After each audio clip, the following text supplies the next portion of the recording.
खुलुमबाय इनसाइडेनि बर'आव आं मिथु बर' हादोरसायाव सोलिबाय थानाय उफ्रा बिसायख'थिनि समाव भबानिपुर बियाबाव ईवीएम मेसिन गाज्रि जानायनि जाहोनाव भटार रायजोफोरा भट होनायनिफ्राय गोजानाव थानाङो।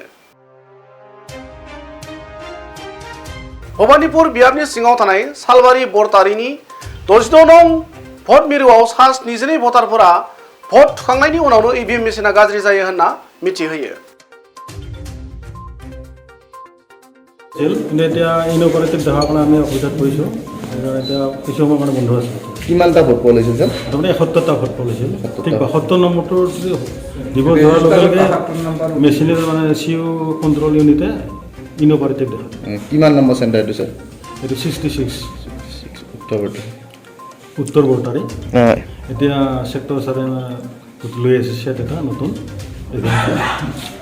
এইখিনি লৈ যাব আৰু নতুন এটা চাৰে আৰু বাকি যিকেইজনে ভোট দিলে তেওঁলোক সেইখিনিতো ইয়াত মানে এই গোটেই সেটটো লৈ যাব সেল কৰি ইয়াৰ পৰাই পাব।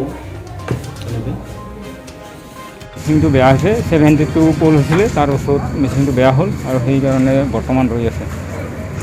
এতিয়া আপোনালোকৰ পিছলৈকে বনাব নেকি আৰু কিবা বিশেষ অসুবিধা?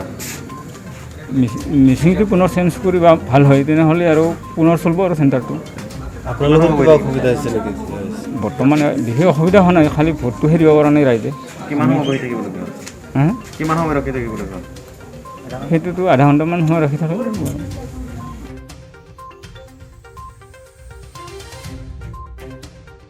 নিউজ ডেস্ক ইনসাইডেনি বড়।